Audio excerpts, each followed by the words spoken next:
Hi friends, IGNOU യൂണിവേഴ്സിറ്റിയുടെ MEG 1 വളരെ important ആയിട്ടുള്ള ക്വസ്റ്റ്യൻസ് മാത്രമാണ് ഇന്ന് നമ്മളിവിടെ ഡിസ്കസ് ചെയ്യാൻ പോകുന്നത്. MEG 1 എല്ലാ ക്വസ്റ്റ്യൻ പേപ്പറിലും ആദ്യത്തെ ക്വസ്റ്റ്യൻ നിങ്ങൾക്ക് ഉണ്ടായിരിക്കുക right any 2 of the following questions എന്ന് പറഞ്ഞിട്ട് നിങ്ങൾക്ക് തരും. അത് ഒരു ക്വസ്റ്റ്യന് 10 മാർക്കാണ്. അങ്ങനെ 2 ക്വസ്റ്റ്യൻ ആയിരിക്കും നിങ്ങൾക്ക് ചെയ്യേണ്ടി വരിക. ഇതെന്ന് പറയുന്നത് ഒരു പാരഗ്രാഫോ അല്ലെങ്കിൽ ഒരു സ്റ്റാൻസയോ തരും. അതാണ് നിങ്ങൾ അനലൈസ് ചെയ്ത് നിങ്ങൾക്ക് എഴുതേണ്ടത്. ഓക്കെ, അപ്പോൾ നമുക്ക് നോക്കാം. ഫസ്റ്റ് ആയിട്ട് ജോൺ ഡ്രൈഡൻ്റെ നിങ്ങൾക്ക് പഠിക്കാനുള്ളത് 2 പോയം മീൻസ് 2 പോയത്തിൽ നിന്നുള്ള സ്റ്റാൻസുകളായിരിക്കും ഓൾമോസ്റ്റ് നിങ്ങൾക്ക് തരാൻ സാധ്യതയുള്ളത്. ജോൺ ഡ്രൈഡൻ്റെ ഈ 2 ക്വസ്റ്റ്യൻസ് മാത്രം നിങ്ങൾ പഠിച്ചാൽ മതിയാകും. അത് മാത്രമേ വരൂ. ഓക്കെ, അപ്പോൾ first one, sinking he left his drunkard drop behind. Borne upwards by a subterranean wind, Mandel fell to the young prophet's part with double portion of his father's art. ഇങ്ങനെയൊരു question വരുമ്പോൾ ആദ്യം നിങ്ങൾ എന്ത് ചെയ്യണം? ഒരു question 3 ഭാഗങ്ങളായിട്ടാണ് നിങ്ങൾ answer ചെയ്യേണ്ടത്. 10 മാർക്കിൻ്റെ ക്വസ്റ്റ്യനാണ്. ആദ്യം തന്നെ ഇതാരാണ് എഴുതിയത് എന്ന് മനസ്സിലാക്കുക. എഴുതിയതും അതുപോലെ ഏത് ബുക്കിൽ നിന്നാണ് ഇത് എടുത്തിട്ടുള്ളത് അതാണ് നിങ്ങൾ ഫസ്റ്റ് പാരഗ്രാഫിൽ എഴുതേണ്ടത്. ഇതാരാണ് എഴുതിയത്, ഓഥർ, പിന്നെ ഈ ഏത് ബുക്കിൽ നിന്നാണ് എടുത്തിട്ടുള്ളത്, അതിൻ്റെ വർഷം അറിയാമെങ്കിൽ അതും കൂടി എഴുതുക. രണ്ടാമത്തെ പാരഗ്രാഫിൽ നിങ്ങൾ ചെയ്യേണ്ടത് എന്ത് കോണ്ടെക്സ്റ്റിൽ അല്ലെങ്കിൽ എന്ത് സിറ്റുവേഷനിലാണ് ഈ ഒരു കാര്യം, ഈ ഒരു സ്റ്റാൻസ എഴുതാനുള്ള കാര്യം, ആ ഒരു കാര്യം അതിലെഴുതുക. മൂന്നാമത്തെ സ്റ്റാൻസിൽ കൺക്ലൂഡിംഗ് ആയിട്ട് ഇതെല്ലാം ഉൾക്കൊള്ളിച്ചുകൊണ്ട് എഴുതുക. അത്രയേ ഉള്ളൂ. ആൻസർ നോക്കാം. These lines are from Mac Flecknoe by John Dryden. They describe the symbolic transfer of poetic authority from Flecknoe to his chosen successor Shadwell. Mac Flecknoe എന്ന ഒരു ബുക്കിൽ നിന്നുമാണ് ഈ പോയം എഴുതിയിട്ടുള്ളത്. ജോൺ ഡ്രൈഡൻ ആണ് എഴുതിയിട്ടുള്ളത്. അപ്പോൾ ഇതിൽ കൊടുത്തിരിക്കുന്ന കുറച്ച് സിംബോളിക് ആയിട്ടുള്ള കാര്യങ്ങളാണ്. ഇവിടെ ഫ്ലെക്നോ എന്ന് പറയുന്ന ഒരു രാജാവ്, അദ്ദേഹത്തിൻ്റെ സക്സസറിന് എന്ന് വെച്ച് കഴിഞ്ഞാൽ ഫ്ലെക്നോ ഓൾറെഡി വയസ്സായി. അപ്പോൾ അദ്ദേഹത്തിൻ്റെ സക്സസറായിട്ട് ഷാഡ്വെല്ലിനെയാണ് തിരഞ്ഞെടുക്കുന്നത്. അപ്പോൾ തൻ്റെ ആ ഒരു രാജ്യഭരണം മറ്റൊരാൾക്ക് അല്ലെങ്കിൽ തൻ്റെ അതോറിറ്റി മറ്റൊരാൾക്ക് കൈമാറുന്ന ഒരു സിറ്റുവേഷനാണ് ഇത്. The passage compares Flecknoe's departure to the biblical story of Elijah and Elisha. In the Bible, when Elijah was taken up to heaven, his mantle fell upon Elisha, signifying that Elisha had inherited his prophetic power. Dryden humorously parodies this incident as Flecknoe sings from the stage. His coarse drugget robe is lifted by an underground wind, and his mantle falls upon Shadwell. The double portion of his father's art ironically suggests that Shadwell inherits not greatness but an even greater capacity for dullness and mediocrity. സിമ്പിളായിട്ട് പറയുകയാണെങ്കിൽ ഇവിടെ Flecknoe എന്ന് പറയുന്ന ഒരു രാജാവുണ്ടല്ലോ, അദ്ദേഹത്തിനെ ചിത്രീകരിച്ചിരിക്കുന്നത് ഒരു dullness ആയിട്ടുള്ള അല്ലെങ്കിൽ ഒരു എന്താ പറയുക, ഒരു അറിവും ഇല്ലാത്ത തീരെ മോശമായിട്ടുള്ള ഒരു രാജാവായിട്ടാണ്. അപ്പോൾ അദ്ദേഹത്തിൻ്റെ പിന്നെ അദ്ദേഹം വരുന്നത് ഇങ്ങനെ വലിയ പോയറ്റിക് ബാക്ക്ഗ്രൗണ്ടൊന്നുമില്ല, മോശമായിട്ടുള്ള പോയറ്റിക് ബാക്ക്ഗ്രൗണ്ടാണ്. പിന്നെ അദ്ദേഹം ഒരു ഫൂളായിട്ടൊക്കെയാണ് ഇതിൽ കണക്കാക്കുന്നത്. അപ്പോൾ ഈ ഫ്ലെക്നോയുടെ ഫൂളിഷ്നെസ്സും പിന്നെ ഒരു മോശമായിട്ടുള്ള പോയറ്റിക് ബാക്ക്ഗ്രൗണ്ടും നിറഞ്ഞിട്ടുള്ള ഈ വ്യക്തി ഇദ്ദേഹം അടുത്ത ആൾക്ക് കൈമാറുന്നത്, അടുത്ത ആളാരാ സക്സസറായിട്ട് ഷാഡ്വെല്ലിനെയാണ് തിരഞ്ഞെടുക്കുന്നത്. അപ്പോൾ ഇദ്ദേഹം കൈമാറുന്നത് എന്തൊക്കെയാണ്? ഷാഡ്വെല്ലിന് കൈമാറുന്നത് ഫ്ലെക്നോയുടെ ഈ പറയുന്ന ബോധമില്ലാത്ത അല്ലെങ്കിൽ ഫൂളിഷ് ആയിട്ടുള്ള ഇദ്ദേഹത്തിൻ്റെ ആ കുറച്ച് കപ്പാസിറ്റീസും അതുപോലെ തന്നെ മോശമായിട്ടുള്ള ഈ പോയറ്റിക് ബാക്ക്ഗ്രൗണ്ടും ഇതൊക്കെയാണ് ഷാഡ്വെല്ലിന് കൈമാറുന്നത്. ഇത്രയും നിങ്ങൾക്ക് മനസ്സിലായില്ലേ? ഇനി ഞാൻ പറയാം ഇതിലെന്താ കൊടുത്തിരിക്കുന്നത് ഈ പാരഗ്രാഫിൽ എന്ന് വെച്ച് കഴിഞ്ഞാൽ ഈ ഫ്ലെക്നോ ഈ അധികാരം കൈമാറുന്ന സമയത്ത് ഇതൊരു സ്റ്റേജിലാണ് നടക്കുന്നത്. ആ സമയത്ത് ഭൂമിയിൽ നിന്നും ഒരു വലിയൊരു കാറ്റ് പോലെ വന്നു എന്നാണ് പറയണേ.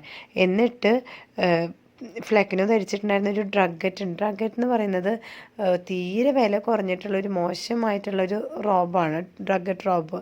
അത് അദ്ദേഹം നമ്മുടെ ഫ്ലെക്കിനോ ധരിച്ചിരുന്നു. അപ്പോൾ അത് ഭൂമിയിൽ നിന്ന് വലിയൊരു കാറ്റ് പോലെ വന്ന് ഈ പറഞ്ഞ ഡ്രഗറ്റ് റോബ് പറന്നു പോയി ഷാഡ്വെല്ലിൻ്റെ മേത്ത് വീഴുകയാണ്. ഇതൊരു സിംബോളിക്കായിട്ട് ഇവിടെ കാണിക്കുന്നത് അത്രയും മോശമായിട്ടുള്ള ഫ്ലെക്കിനോട് കുറേ ഗുണങ്ങളൊക്കെ ആരെ മേത്ത് ഇനി വരുന്നത്, ഷാഡ്വെല്ലിൻ്റെ മേത്ത് വന്ന് ചേരുകയാണ്. ഇത്രയും മനസ്സിലായില്ലേ? ഇനി ഇവിടെ നമ്മളൊരു വേറൊരു കാര്യം കൂടി പറയുന്നുണ്ട്. ഈ പറഞ്ഞ കാര്യങ്ങൾ ബൈബിളുമായിട്ട് അല്ലെങ്കിൽ ബിബ്ലിക്കലി കണക്ഷൻ ചെയ്യുകയാണ്, കമ്പയർ ചെയ്യുകയാണ്. ബൈബിളിൽ ഒരു കാര്യം കാണാൻ സാധിക്കും, എലൈജ അതുപോലെ എലീഷ. ഇവിടെ എലൈജ എന്ന് പറയുന്നതാണ് ഗുരുവായിട്ട് കണക്കാക്കുന്നത് ബൈബിളിൽ. എലീഷ എന്ന് പറയുന്നത് എലൈജയുടെ ഡിസൈപ്പിളാണ്. ഡിസൈപ്പിൾ എന്ന് പറഞ്ഞു കഴിഞ്ഞാൽ എലീജ പറയുന്നതൊക്കെ അനുസരിച്ച് ഒരു ശിഷ്യനാണ്. അപ്പോൾ എലൈജ എലീഷയ്ക്ക് എലൈജയുടെ എല്ലാ ഗുണങ്ങളും കൈമാറുന്നുണ്ട്. അവിടെ സ്പിരിച്വാലിറ്റിയാണ് കേട്ടോ, അവിടെ സ്പിരിച്വാലിറ്റിയാണ് നോക്കുന്നത്.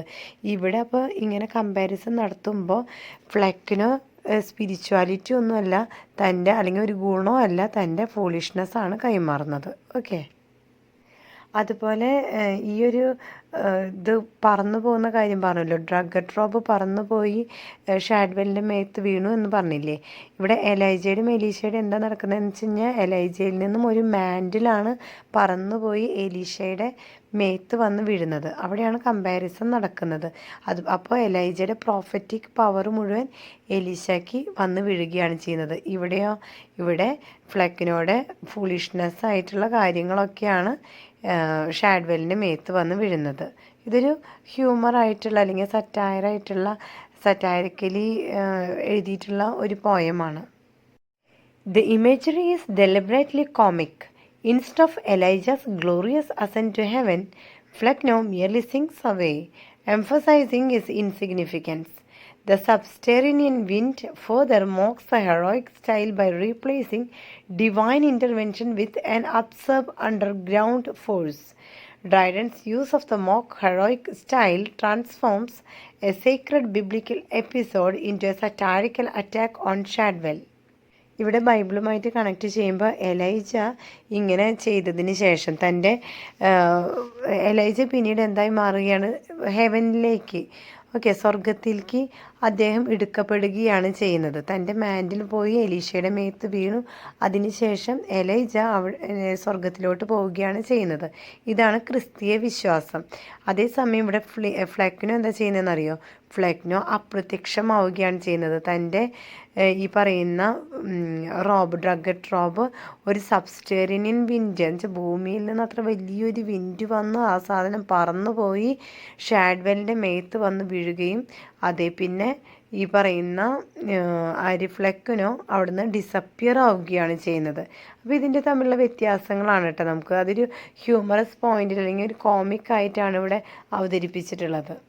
ഓക്കെ, അപ്പോൾ ഈ ഒരു ക്വസ്റ്റ്യൻ മനസ്സിലായില്ലേ? ഇനി ജോൺ ഡ്രൈഡൻ്റെ രണ്ടാമത് നമുക്ക് പഠിക്കാനുള്ള മറ്റൊരു ഇങ്ങനൊരു രണ്ട് വരികൾ തരും.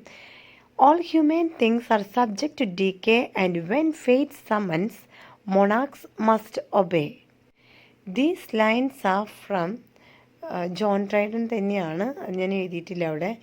They occur at the beginning of the poem and introduce its central theme through a mock heroic tone. ഇവിടെ ഒന്നും കൂടി ഞാൻ എഴുതാൻ വിട്ടുപോയിട്ടുണ്ട്. ഇതും ഫ്ലെക്നോയിൽ നിന്നും തന്നെ എടുത്തിട്ടുള്ള വരികളാണ്. അത് നമ്മൾ പഠിച്ചില്ലേ, അത് തന്നെ ഇവിടെ കോപ്പി ചെയ്ത് വെച്ചാൽ മതി. ഇതിലേതിനും ഒരു ക്വസ്റ്റ്യനെ വരികയുള്ളൂ വരികയാണെങ്കിൽ. അപ്പോൾ ഈ പറയുന്ന വരികളും എവിടെ നിന്ന് എടുത്തതാണ്? ഫ്ലെക്നോയിൽ നിന്നും എടുത്തിട്ടുള്ളതാണ്.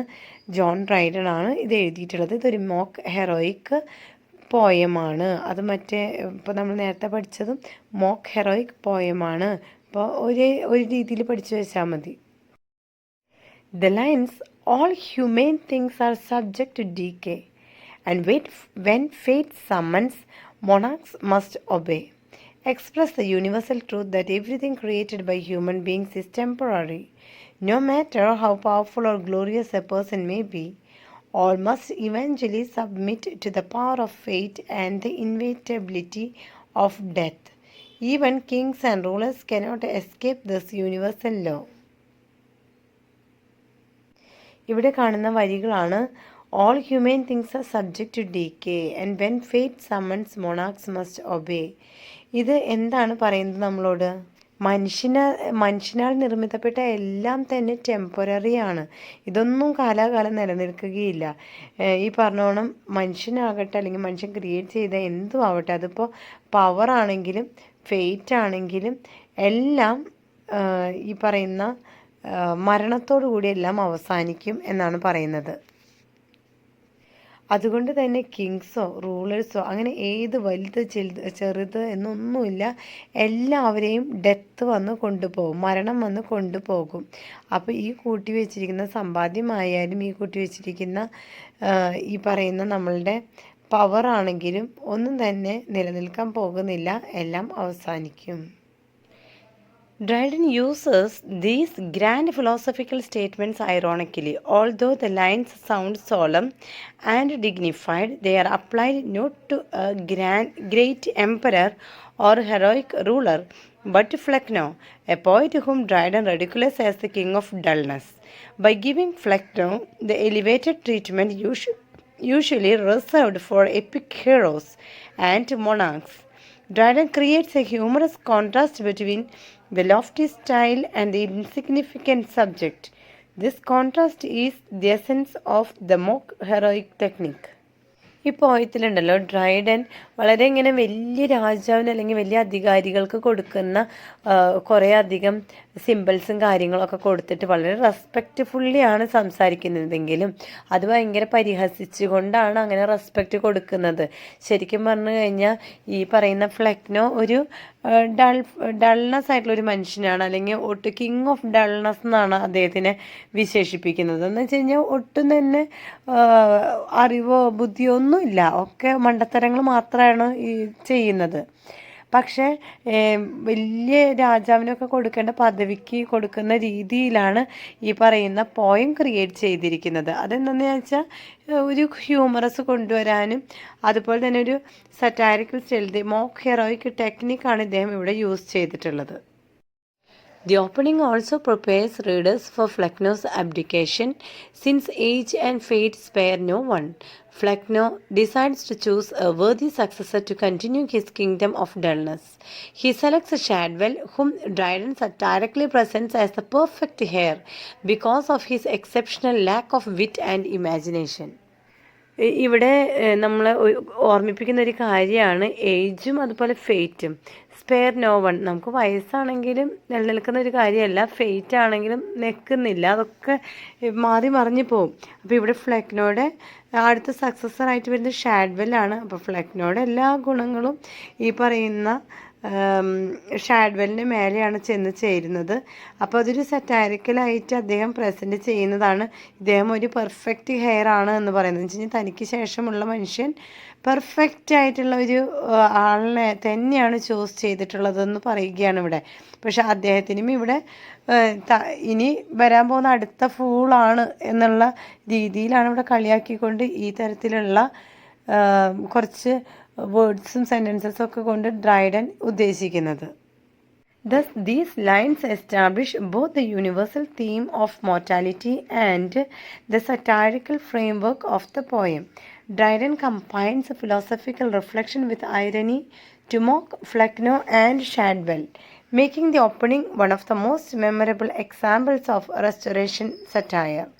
പോയം തുടങ്ങുന്നത് മുതൽ അവസാനം വരയ്ക്കും ഈ പറയുന്ന ഒരു മോക്ക് ഹെറോയിക് സ്റ്റൈലാണ് ഡ്രൈഡൻ യൂസ് ചെയ്തിട്ടുള്ളത്. അത് ഓരോ വരിയിലും അങ്ങനെ തന്നെയാണ്.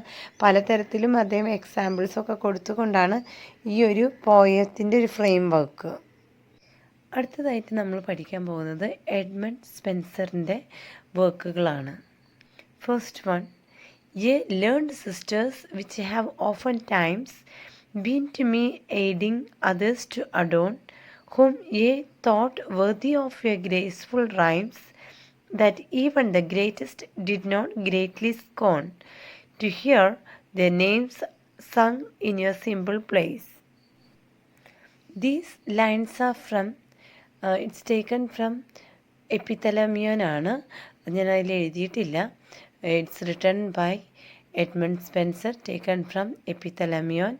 They appear at the beginning of the poem, where the poet invokes the muses before celebrating his wedding day. Edmund സ്പെൻസറിൻ്റെ വിവാഹ ദിനമാണ്. അദ്ദേഹം എലിസബത്ത് ബോയിലെയാണ് വിവാഹം കഴിക്കുന്നത്. ആ ദിവസം അദ്ദേഹത്തിന് വേണ്ടി അല്ലെങ്കിൽ അദ്ദേഹത്തിൻ്റെ ബിലവഡിന് വേണ്ടിയിട്ട് മാരേജ് ഡേ എഴുതിയിട്ടുള്ള ഒരു പോയമാണ് എപ്പിത്തലമിയോൻ. ഈ ഒരു പോയത്തിൽ സ്റ്റാർട്ടിങ് ലൈൻസാണിത്. ഇവിടെ അദ്ദേഹം മ്യൂസസിനെ ഇൻവോക്ക് ചെയ്യുന്നുണ്ട്. മ്യൂസസ് എന്ന് പറയുന്നത് ഈ ദേവതകളാണ്. പോയത്തിനൊരു അദ്ദേഹം എഴുതാൻ പോകുന്ന പോയം മനോഹരമാകാനായിട്ട് അദ്ദേഹം പ്രാർത്ഥിച്ചുകൊണ്ടാണ് ഈ ഒരു പോയം ആരംഭിക്കുന്നത്. അപ്പോൾ 9 മ്യൂസസിനെ അദ്ദേഹം ഇൻവോക്ക് ചെയ്യുന്ന ഒരു ഭാഗമാണിത്. In these lines, Spenser addresses the learned sisters, the 9 muses of Greek mythology, who are regarded as the goddesses of poetry, music, and the arts. He reminds them that they have often inspired him in his earlier works and have helped him praise many noble and worthy people. Through their graceful poetry, even the greatest men and women have been honored, and they have never considered it beneath their dignity to have their names celebrated in verse. ഇവിടെ Spencer അദ്ദേഹത്തിൻ്റെ marriage day വളരെയധികം പ്രാർത്ഥനകളോടെ start ചെയ്യുന്നതാണ്. ഈ ഒരു poem എഴുതുമ്പോൾ 9 മ്യൂസസിനെ invoke ചെയ്യുന്നത്. അപ്പോൾ അദ്ദേഹം പറയുന്നത് ഇതിനു മുന്നേ ഒത്തിരി പേര് വർക്കുകൾ സക്സസ്ഫുൾ ആവാൻ കാരണം തന്നെ ഈ മ്യൂസസിനെ ഇൻവോക്ക് ചെയ്തത് മുഖേനയാണ്. അതുകൊണ്ടാണ് താനും അങ്ങനെ ചെയ്യുന്നത് എന്നാണ് ഇദ്ദേഹം പറയുക. ഈ 9 മ്യൂസസിൻ്റെ പ്രത്യേകത എന്ന് പറയുന്നത് അവർ ഗ്രീക്ക് മിത്തോളജി പ്രകാരം ഈ പറയുന്ന 9 മ്യൂസസും regarded as the goddesses of poetry, music and the arts. Now the poet requests the muses to assist him once again, not to praise kings or heroes, but to celebrate the most important events of his own life, his marriage. He wishes to compose a wedding song worthy of his bride and hopes that the muses will bless his poem with beauty, harmony, and poetic excellence. അപ്പോൾ already നമ്മൾ പറഞ്ഞു, Spencer അദ്ദേഹം മുന്നും എഴുതിയിട്ടുള്ള പല പോയംസിലും ആദ്യം തന്നെ അദ്ദേഹം ഈ 9 മ്യൂസസിനെ ഇൻവോക്ക് ചെയ്തുകൊണ്ടാണ് അദ്ദേഹം പോയംസ് എല്ലാം സ്റ്റാർട്ട് ചെയ്യാറുള്ളത്. അവിടെയൊക്കെ അദ്ദേഹം എഴുതിയിരുന്നത് കിങ്സിന് വേണ്ടിയിട്ടും ഹീറോസിന് വേണ്ടിയിട്ടൊക്കെ ആയിരുന്നു. അതൊക്കെ ആവുകയും ചെയ്തിട്ടുണ്ടായി. അപ്പോൾ അദ്ദേഹം പറയുക, ഇപ്പോൾ കിങ്സിനും ഹീറോസിനും ഒന്നും വേണ്ടിയില്ല, അതൊക്കെ മേലെ അദ്ദേഹം സ്വന്തം ലൈഫിൽ ഏറ്റവും വലിയ തീരുമാനമാണ് അദ്ദേഹത്തിൻ്റെ മാരേജ്. അപ്പോൾ ആ ഒരു ലൈഫിൽ ഏറ്റവും വലിയ ഒരു ഇമ്പോർട്ടൻ്റ് ആയിട്ടുള്ള ഒരു കാര്യം നടക്കുമ്പോൾ താൻ അത്രയും സന്തോഷമായിട്ട് സെലിബ്രേറ്റ് ചെയ്യുകയാണ് അദ്ദേഹത്തിൻ്റെ മാരേജ്. അപ്പോൾ ഒരു പോയം എഴുതിക്കൊണ്ടാണ് അദ്ദേഹം മാരേജ് സെലിബ്രേറ്റ് ചെയ്യുന്നത്. അപ്പോൾ ഇവിടെ ഈ 9 മ്യൂസസിനെ ഇൻവോക്ക് ചെയ്യുന്നതിൻ്റെ ഒരു കാര്യം എന്ന് പറയുന്നത്, അപ്പോൾ അന്ന് എഴുതിയ പോയത്തിനെക്കാട്ടിലൊക്കെ കുറച്ചും കൂടി മനോഹരമായിട്ട് തനിക്ക് ഈ പോയം എഴുതാനായിട്ട് ഈ 9 മ്യൂസസ് സഹായിക്കും എന്നൊരു ഉറപ്പ് അദ്ദേഹത്തിനുണ്ട്. The tone of the passage is humble, respectful, and joyful. Spenser modestly refers to his earlier poems as simple plays, although he was already a distinguished poet. This humility is a characteristic feature of Renaissance writers. The invocation also follows a classical epic tradition of seeking divine inspiration before beginning a significant poem. ഈ ഒരു passage വളരെ സിമ്പിളായിട്ടൊരു request ഫോമിലാണ് എഴുതിയിട്ടുള്ളത്. അത് തന്നെ അദ്ദേഹത്തിൻ്റെ ഒരു character നമുക്ക് കാണാനായിട്ട് സാധിക്കും. അദ്ദേഹത്തിൻ്റെ ഒരു വലിയൊരു ആഗ്രഹമാണ് തൻ്റെ പോയം മനോഹരമാകണമെന്ന്. അതിനുവേണ്ടി അദ്ദേഹം വളരെയധികം താഴ്മയോട് കൂടിയിട്ടാണ്, റെസ്പെക്റ്റ്ഫുള്ളിയാണ് അദ്ദേഹം 9 മ്യൂസസിനെ ഇൻവോക്ക് ചെയ്യുന്നത്. ഇത് ഒരു ഇദ്ദേഹത്തിൻ്റെ പേഴ്സണലി ക്യാരക്ടറിസ്റ്റിക് ആണെങ്കിലും നമുക്ക് കാണാൻ സാധിക്കും അന്നത്തെ റിനൈസൻസ് പീരീഡിലെ റൈറ്റേഴ്സ് ഇങ്ങനെയായിരുന്നു എന്നുള്ള ഒരു നിഗമനത്തിൽ കൂടി നമുക്ക് എത്താനായിട്ട് സാധിക്കും.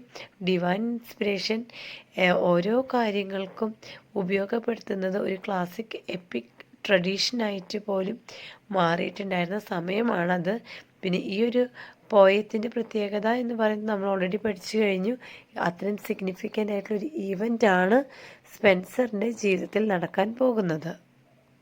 These lines introduce the central theme of Epithalamion, the celebration of love, marriage, and the sanctity of the wedding ceremony. They establish a festive atmosphere and show the poet's faith that true poetry is inspired by divine powers. അപ്പോൾ ഇവിടെ ഈ ഒരു പോയത്തിൻ്റെ central theme എന്ന് പറയുന്നത് love, marriage, അതുപോലെ തന്നെ sanctity of the wedding സെറമണിയാണ്. Edmund സ്പെൻസറിൻ്റെ തന്നെ വേറൊരു വർക്ക് നമുക്ക് നോക്കാം. ഇപ്പോൾ ഒരു ക്വസ്റ്റ്യൻ പഠിച്ചു, ഇദ്ദേഹത്തിൻ്റെ തന്നെ മറ്റൊരു വർക്ക് നമുക്ക് പഠിക്കാനുള്ളത്. So Orpheus did for his own bride, so I unto myself alone will sing, the woods shall to me answer and my echoes ring. These lines are from Epithalamion by Edmund Spenser. In these lines, Spenser compares himself to the legendary musician Orpheus, who sang beautifully for his beloved wife Eurydice. Just as Orpheus sang out of deep love for his bride, Spenser declares that he too will sing for his own bride on his wedding day. ഒരു legendary മ്യൂസിഷ്യനാണ് Orpheus. അപ്പോൾ അദ്ദേഹത്തിൻ്റെ ഓർഫിയസിൻ്റെ വൈഫിന് വേണ്ടിയിട്ട്, വൈഫിൻ്റെ പേര് യൂരിഡൈസ് എന്നാണ്, വളരെ മനോഹരമായിട്ട് പാടിയിട്ടുണ്ട്. അപ്പോൾ ഇവിടെ എഡ്മണ്ട് സ്പെൻസർ ആ ഒരു ഓർമ്മകൾ ചെകഞ്ഞെടുക്കുകയാണ്. അങ്ങനെ ഓർഫിയസ് അങ്ങനെ പാടിയിട്ടുണ്ട്, അത് വളരെ മനോഹരമായിട്ടുണ്ടായിരുന്നു. ഇതുപോലെ താനും തൻ്റെ ബിലവഡിന് വേണ്ടിയിട്ട് ഇങ്ങനെ ഒരു സോങ് കമ്പോസ് ചെയ്ത് കഴിഞ്ഞാൽ കുറച്ചും കൂടി മനോഹരമായിരിക്കും എന്ന് അദ്ദേഹത്തിന് തോന്നുകയാണ്. അതുകൊണ്ടാണ് വെഡ്ഡിങ് ഡേ തന്നെ അദ്ദേഹത്തിൻ്റെ ബിലവഡായിട്ടുള്ള എലിസബത്ത് ബോയ്ലിക്ക് വേണ്ടിയിട്ട് ഒരു ഗാനം അല്ലെങ്കിൽ ഒരു പോയം അദ്ദേഹം ക്രിയേറ്റ് ചെയ്യുന്നത്. The poet says that even if no one else listens, he will sing to himself with complete joy and devotion. The natural world, the woods and the echo will respond to his song, suggesting that nature itself shares in the happiness of the wedding. This creates an atmosphere of harmony between human love and the natural world. Orpheus Spenser ഇവിടെ പറയുകയാണ്, തൻ്റെ പാട്ട് ഇനി ആരും കേട്ടില്ലെന്ന് വെക്കട്ടെ, വേണ്ട, നേച്ചറുണ്ട് എൻ്റെ പാട്ട് കേൾക്കാനായിട്ട്, പ്രകൃതിയുണ്ട് എൻ്റെ പോയം കേൾക്കാനായിട്ട്. അതുമാത്രമല്ല, ഞാൻ പാടുമ്പോൾ അവർ ലിസൺ ചെയ്യും. ആര് ലിസൺ ചെയ്യും? നേച്ചർ ഇദ്ദേഹത്തിനെ ലിസൺ ചെയ്യും. അതുപോലെ അദ്ദേഹത്തിൻ്റെ happiness on this wedding day, ഇത് ഒരു ഓഡിയൻസ് ആയിട്ട് ഇവിടെ നിൽക്കുന്നത് നേച്ചറാണ്. അപ്പോൾ അറ്റ്മോസ്ഫിയറിലുള്ള അദ്ദേഹത്തിൻ്റെ എന്ന് വെച്ച് കഴിഞ്ഞാൽ ഇവിടെ രണ്ട് കാര്യമാണ്. ഒന്ന് ഹ്യൂമൻ ലവ്, പിന്നെ ലവ് ഫോർ നേച്ചർ. ഈ രണ്ട് തീമും നമുക്കിവിടെ കാണാൻ സാധിക്കുന്നതാണ്. The reference to Orpheus also highlights the power of poetry and music. In Greek mythology, Orpheus' music could charm animals, trees, and even stones. By invoking him, Spenser suggests that his own wedding song has the power to move nature and celebrate the sacred union of marriage. ഇവിടെ Spencer ഓർഫിയസിന് എന്തുകൊണ്ടാണ് compare ചെയ്യുന്നത്? Orpheus ചെയ്തതുപോലെ ഒരു ഗാനം തൻ്റെ പ്രിയതമയ്ക്ക് വേണ്ടിയിട്ട് ഇദ്ദേഹം compose ചെയ്യുന്നുണ്ട്. അതിൻ്റെ കാരണം എന്താ? കാരണം ഓർഫിയസിന് പലതരം പ്രത്യേകതകളുണ്ടായിരുന്നു. അദ്ദേഹം പാടുമ്പോൾ അല്ലെങ്കിൽ അദ്ദേഹം ഒരു സോങ് കമ്പോസ് ചെയ്തതിന് ശേഷം അത് ആലപിച്ച് തുടങ്ങുമ്പോൾ ഇവിടെ പ്രകൃതിയിലെ ആനിമൽസ്, ട്രീസ്, സ്റ്റോൺസ് പോലും അദ്ദേഹത്തിൻ്റെ പാട്ട് കേൾക്കും എന്നൊരു വിശ്വാസം നിലനിന്നിരുന്നു. ഗ്രീക്ക് മിത്തോളജിയിലാണ് ഓർഫിയസിനെ കണ്ടുവരിക. അപ്പോൾ ഇതേ ഒരു കാര്യമാണ് ഇവിടെ സ്പെൻസറും പറയുന്നത്. തൻ്റെ പാട്ട് ആര് കേട്ടില്ലെങ്കിലും നേച്ചർ ഇദ്ദേഹത്തിനെ ലിസൺ ചെയ്യും എന്ന് പറയുന്നതിൻ്റെ കാരണം തന്നെ ഇതാണ്. ഇനി സ്പെൻസറിൻ്റെ മറ്റൊരു വർക്ക് നമുക്ക് നോക്കാം. There dwells sweet love and constant chastity, unspotted faith and comely womanhood, regard of honor and mild modesty. The virtue reigns as queen in royal throne and given laws alone. These lines are from Epithalamion by Edmund Spenser. In this passage, Spenser describes the virtues of his bride and the ideal qualities of married life. He says that in her dwell sweet love, constant chastity, pure faith, graceful womanhood, honor, and modesty. These virtues are presented as if they are living beings residing within her. ഈ ഒരു വർക്കും Edmund സ്പെൻസറിൻ്റെ എപ്പിത്തലമിയോൻ എന്ന വർക്കിൽ നിന്നും എടുത്തിട്ടുള്ള സ്റ്റാൻസയാണ്, വരികളാണ്. ഇതിൽ അദ്ദേഹത്തിൻ്റെ ബിലവഡിനെ പുകഴ്ത്തി പറയുന്ന കുറച്ച് കാര്യങ്ങളാണ്. അവളുടെ ക്വാളിറ്റീസിനെ കുറിച്ചിട്ട് പറയുന്നുണ്ട്. എസ്പെഷ്യലി അവളുടെ ഒരു സ്നേഹം, എന്താ പറയുക, she has a sweet love. അവളുടെ ഉള്ളിൽ ഒരു സ്വീറ്റ് ലവ് ഉണ്ട്. അതുപോലെ കോൺസ്റ്റൻറ്റ് ചാസ്റ്റിറ്റി, പ്യുവർ ഫെയ്ത്ത്, പിന്നെ graceful womanhood, honour and modesty. ഇതൊക്കെയാണ് അവളുടെ പ്രത്യേകതകളായിട്ട് നമുക്കിവിടെ കാണാൻ സാധിക്കുക. The poet goes on to say that virtue reigns like a queen on a royal throne, ruling over all the other qualities and giving them guidance. This image suggests that moral excellence is the highest quality in the bride's character and the foundation of a happy and successful marriage. ഇവിടെ പോയിട്ട് പിന്നെയും Elizabeth ബോയിലിൻ്റെ വേർച്യൂസിനെ കുറിച്ച് പുകഴ്ത്തി പറയുകയാണ്. Especially ഒരു Queen, എന്താ പറയുക, royal ത്രോണിലിരിക്കുന്ന ഒരു ക്വീനെയാണ് ഇവിടെ പോയിട്ട് സങ്കല്പിച്ചു കൊണ്ട് പറയുന്നത്. അവൾ അത്രയും മനോഹരമാണ്. അവളുടെ ക്വാളിറ്റീസ് ഓഫ് ഗൈഡൻസും റൂളിങ് ഓവർ അതേഴ്സും എല്ലാം തന്നെ മനോഹരമായിട്ടുണ്ട്. അതുപോലെ അവൾ ഒരു മോറൽ എക്സലൻസിന് എക്സാമ്പിളാണ്. അങ്ങനെ ധാരാളം ഹൈ ക്വാളിറ്റീസ് ഉള്ള ഒരു ബ്രൈഡാണ് ഇദ്ദേഹത്തിന് ലഭിച്ചിരിക്കുന്നത്. Spenser portrays his bride not merely as physically beautiful but as spiritually and morally perfect. The emphasis on chastity, fidelity, honor, and modesty reflects the Renaissance ideal of womanhood and the Christian belief that marriage should be based on virtue as well as love. ഇവിടെ Spencer ഒരു physically മാത്രമല്ല തൻ്റെ beloved മനോഹരമായിട്ടുള്ളത്, മറിച്ച് സ്പിരിച്വലിയും അവൾ perfect ആണ് എന്നാണ് പറയുക. അപ്പോൾ അതിൻ്റെ കുറച്ച് പ്രത്യേകതകളാണ്, അല്ലെങ്കിൽ ക്യാരക്ടറിസ്റ്റിക് ആയിട്ട് കൊടുത്തിട്ടുള്ളതാണ്. ചാസ്റ്റിറ്റി, ഫിഡലിറ്റി, ഓണർ, മൊഡസ്റ്റി, ഇതൊക്കെ തന്നെ ആ ഒരു സ്ത്രീയിൽ, എലിസബത്ത് ബോയിലയിൽ കാണാനായിട്ട് സാധിക്കും. എഡ്മണ്ട് സ്പെൻസറിൻ്റെ മറ്റൊരു വർക്കാണ് was it A dream or did I see it plain? Goodly table of pure ivory, all spread with iron-cats, fit to entertain the greatest prince with a pompous royalty. These lines from The Fairy Queen by Edmund Spenser. In these lines, the speaker wonders whether the magnificent sight before him is a dream or reality. He sees a beautiful table made of pure ivory, lavishly spread with junkets, rich sweetmeats and delicacies, suitable for entertaining the greatest prince with royal magnificence. The scene is one of extraordinary beauty, luxury and abundance. ഈ Edmund സ്പെൻസറിൻ്റെ ഈ ഒരു work നിങ്ങൾ ശ്രദ്ധിക്കണം കേട്ടോ. അത് എപ്പിത്തലമീനിൽ നിന്നല്ല, the fairy ക്വീനിൽ നിന്നുമാണ്. അപ്പോൾ അത് നിങ്ങൾ ശ്രദ്ധിക്കണം, ഇത് തെറ്റിക്കരുത്.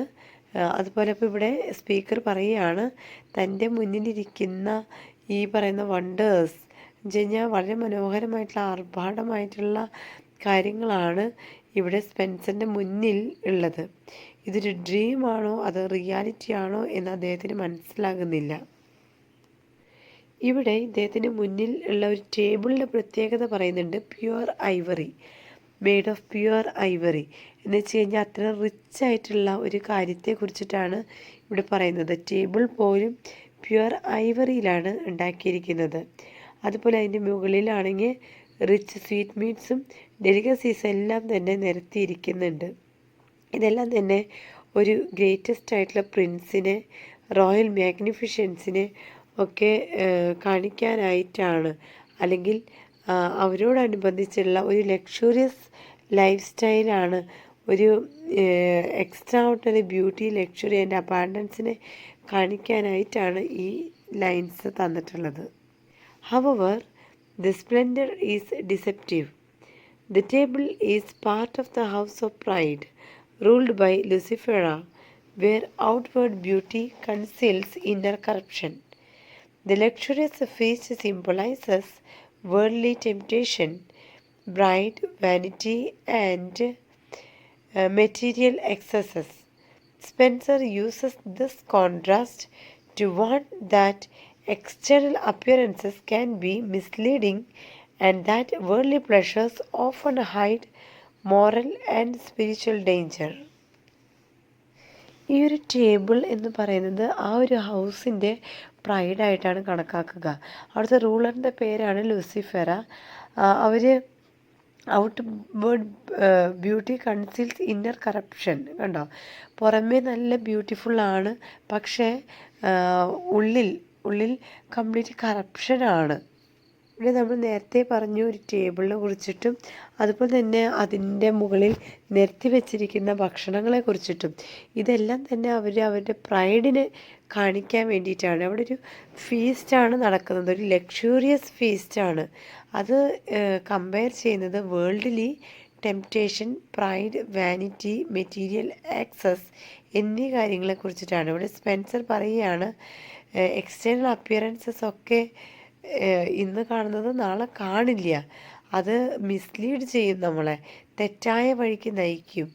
അത് വേൾഡ്ലി പ്ലഷേഴ്സാണ്. അപ്പോൾ അതിൽ നിന്നൊക്കെ അകന്ന് നിൽക്കാനാണ് പറയുന്നത്. കാരണം എന്താണെന്ന് വെച്ച് കഴിഞ്ഞാൽ ഈ വേൾഡ്ലി പ്ലഷേഴ്സ് കൂടുന്തോറും സ്പിരിച്വലി നമ്മൾ വളരെയധികം പിന്നാക്കാവും എന്നൊരു പേടിയാണ് ഇവിടെ പോയത്തിനും അദ്ദേഹം നമ്മൾ ഓർമ്മപ്പെടുത്തുന്നതും.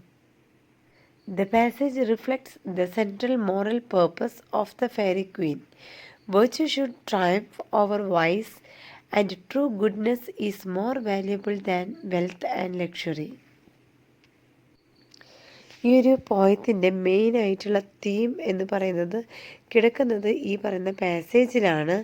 ഇവിടെ പറയുന്നത് ഈ fairy ക്വീനിൽ virtue should triumph over vice and true goodness is more valuable than wealth and luxury. അപ്പോൾ വെൽത്തും ലക്ഷറിയും കാട്ടിലൊക്കെ കൂടുതലായിട്ടും ട്രൂ ഗുഡ്നെസ് ആണ് ആവശ്യം.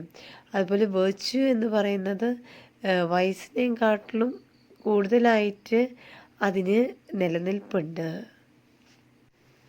നെക്സ്റ്റ് നമുക്ക് പഠിക്കാനുള്ളത് ജോഫ്രി ചൗസറിനെ കുറിച്ചിട്ടാണ്, അദ്ദേഹത്തിൻ്റെ വർക്ക്സുകളെ കുറിച്ചാണ്. Who code the night Good sir, namore of thus that ye hand saith is sight enough is, and much more for little heaviness is right enough to much folk, I guess. These lines are from the Canterbury Tales, specifically from the Knight's Tale. These lines are spoken by the knight after the monk has narrated a long series of tragic stories about famous people who fell from positions of greatness because of fortune. The knight politely interprets the monk, saying that he has heard enough sad stories. ഈ വരികളിൽ ഒരു നൈറ്റും അതുപോലെയുള്ള മങ്കും തമ്മിലുള്ള ഒരു കോൺവെർസേഷനാണ്. ഇവിടെ Munk പറയുകയാണ്, അദ്ദേഹത്തിന് ധാരാളം എക്സ്പീരിയൻസസ് ഉള്ളത് കൊണ്ട് തന്നെ ഒത്തിരി വലിയ വലിയ ആൾക്കാരുകൾ ഈ പറയുന്ന ധാരാളം ട്രാജിക് സ്റ്റോറീസാണ് ഇദ്ദേഹം പറയുന്നത്. തലകുത്തനെ അവരൊക്കെ അവരുടെ ജീവിതത്തിൽ വീണ് പോയിട്ടുണ്ട് പല കാരണങ്ങളാൽ. അതൊക്കെ അവരുടെ ഫെയ്റ്റാണ്, അവരുടെ ഫോർച്യൂനാണ് എന്നുള്ള നിലയ്ക്കാണ് മങ്ക് പറയുന്നത്. അപ്പോൾ ഇതിനൊക്കെ ഒന്ന് സ്റ്റോപ്പ് ചെയ്തുകൊണ്ട് ഇദ്ദേഹം നൈറ്റ് പറയുകയാണ്, ഇത്രയും പറഞ്ഞത് മതി. കാരണം എന്താണെന്ന് വെച്ച് കഴിഞ്ഞാൽ ഓൾറെഡി ഞാൻ ഒത്തിരി ഇങ്ങനത്തെ സാഡ് സ്റ്റോറീസ് കേട്ടിട്ടുണ്ട്. The knight says, "Good sir, no more of this, because the repeated tales of suffering and downfall have become too depressing." He remarks that what has already been said is sufficient, and that even a small amount of sorrow is enough for most people to bear. There is no need to continue with more examples of misery. അപ്പോൾ ഇവിടെ night പറയാണ് ഇത് മതിയാക്കി ഇത്രയും സഫറിങ്ങിനെ കുറിച്ച് പറഞ്ഞത്. കാരണം എന്താണെന്ന് വെച്ച് കഴിഞ്ഞാൽ എല്ലാവരും ജീവിതത്തിലുണ്ടായിരിക്കുമല്ലോ ഈ സഫറിങ്സൊക്കെ. അപ്പോൾ ഇതിനെക്കുറിച്ച് നമ്മൾ പറയും തോറും നിരാശരായിക്കൊണ്ടിരിക്കുകയാണ്, അല്ലാതെ അതിന് വേറെ ഗുണമൊന്നും ചെയ്യുന്നില്ല. പിന്നെ ചില ആൾക്കാർക്കൊക്കെ ചെറിയ സോറോ ആണെങ്കിൽ പോലും അത് അവർക്ക് ബെയർ ചെയ്യാൻ സാധിക്കുന്നതാണ്. പക്ഷേ ചില ആൾക്കാരെ സംബന്ധിച്ചിടത്തോളം ആ ഒരു ചെറിയ സോറോ മതി ജീവിതകാലം മുഴുവൻ അതിനെ ചൊല്ലി നമ്മൾ വേദനിച്ചിരിക്കുന്ന വ്യക്തികളും ഉണ്ട്. അപ്പോൾ ഇതിനെ കുറിച്ചിട്ട് ഇനി ഈ പറയുന്ന സാഡ് സ്റ്റോറീസും മിസറി ലൈഫിനെ കുറിച്ചിട്ടും ഇനി പറയാതിരിക്കുക, അതാണ് കുറച്ചും കൂടി ഉത്തമം എന്നാണ് നൈറ്റ് പറയുന്നത്. These lines reveal the knight's courteous and compassionate nature. He is respectful to the monk, but also considerate of the feelings of the other pilgrims, who may be tired of hearing so many tragic stories. His interruption also changes the mood of the pilgrimage from sadness to liveliness. നൈറ്റിനെ കുറിച്ച് പറയുകയാണെങ്കിൽ അദ്ദേഹം വളരെ കേർട്ടസിയുള്ള ഒരു compassionate ആയിട്ടുള്ള ഒരു വ്യക്തിയാണ്. Especially നേച്ചറിനോട് വളരെയധികം ആത്മാർത്ഥത പുലർത്തുന്ന അല്ലെങ്കിൽ നേച്ചറിനെ സ്നേഹിക്കുന്ന ഒരു വ്യക്തിയും കൂടിയാണ് നൈറ്റ്. അദ്ദേഹം മങ്കിനെ റെസ്പെക്റ്റ് ചെയ്യുന്നുണ്ട്, ഇല്ല എന്നല്ല പറഞ്ഞത്. പക്ഷെ അതേസമയം അദ്ദേഹം മറ്റുള്ള എല്ലാ പിൽഗ്രിംസുകളെയും ഇവിടെ റെസ്പെക്റ്റ് ചെയ്യുന്നുണ്ട്. അദ്ദേഹം പറയുകയാണ്, ഈ പറയുന്ന എല്ലാ മങ്കുകളും ഈ പറയുന്ന ട്രാജിക് സ്റ്റോറീസ് എത്രമാത്രം കേൾക്കുന്നുണ്ടായിരിക്കും എന്നൊരു കാര്യം കൂടി അദ്ദേഹം ഓർമ്മപ്പെടുത്തുകയാണ്. അതുകൊണ്ടാണ് അദ്ദേഹം പറയുന്നത് ഇനിയും ഇങ്ങനത്തെ സാഡ് സ്റ്റോറീസിനെ കുറിച്ച് സംസാരിക്കാതിരിക്കൂ എന്ന്. The passage highlights one of Chaucer's important narrative techniques. Different pilgrims respond differently to stories according to their personalities. The knight values moderation and believes that excessive grief serves little purpose. His words also prepare the way for the next tale, making the storytelling more varied and entertaining.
Geoffrey ചൗസറിൻ്റെ മറ്റൊരു വർക്കാണ് he yaf nat of that next text a pulled hen that saith that hunters being not holy men, nay that a monk when he is cloisterless is likened till a fish that is waterless.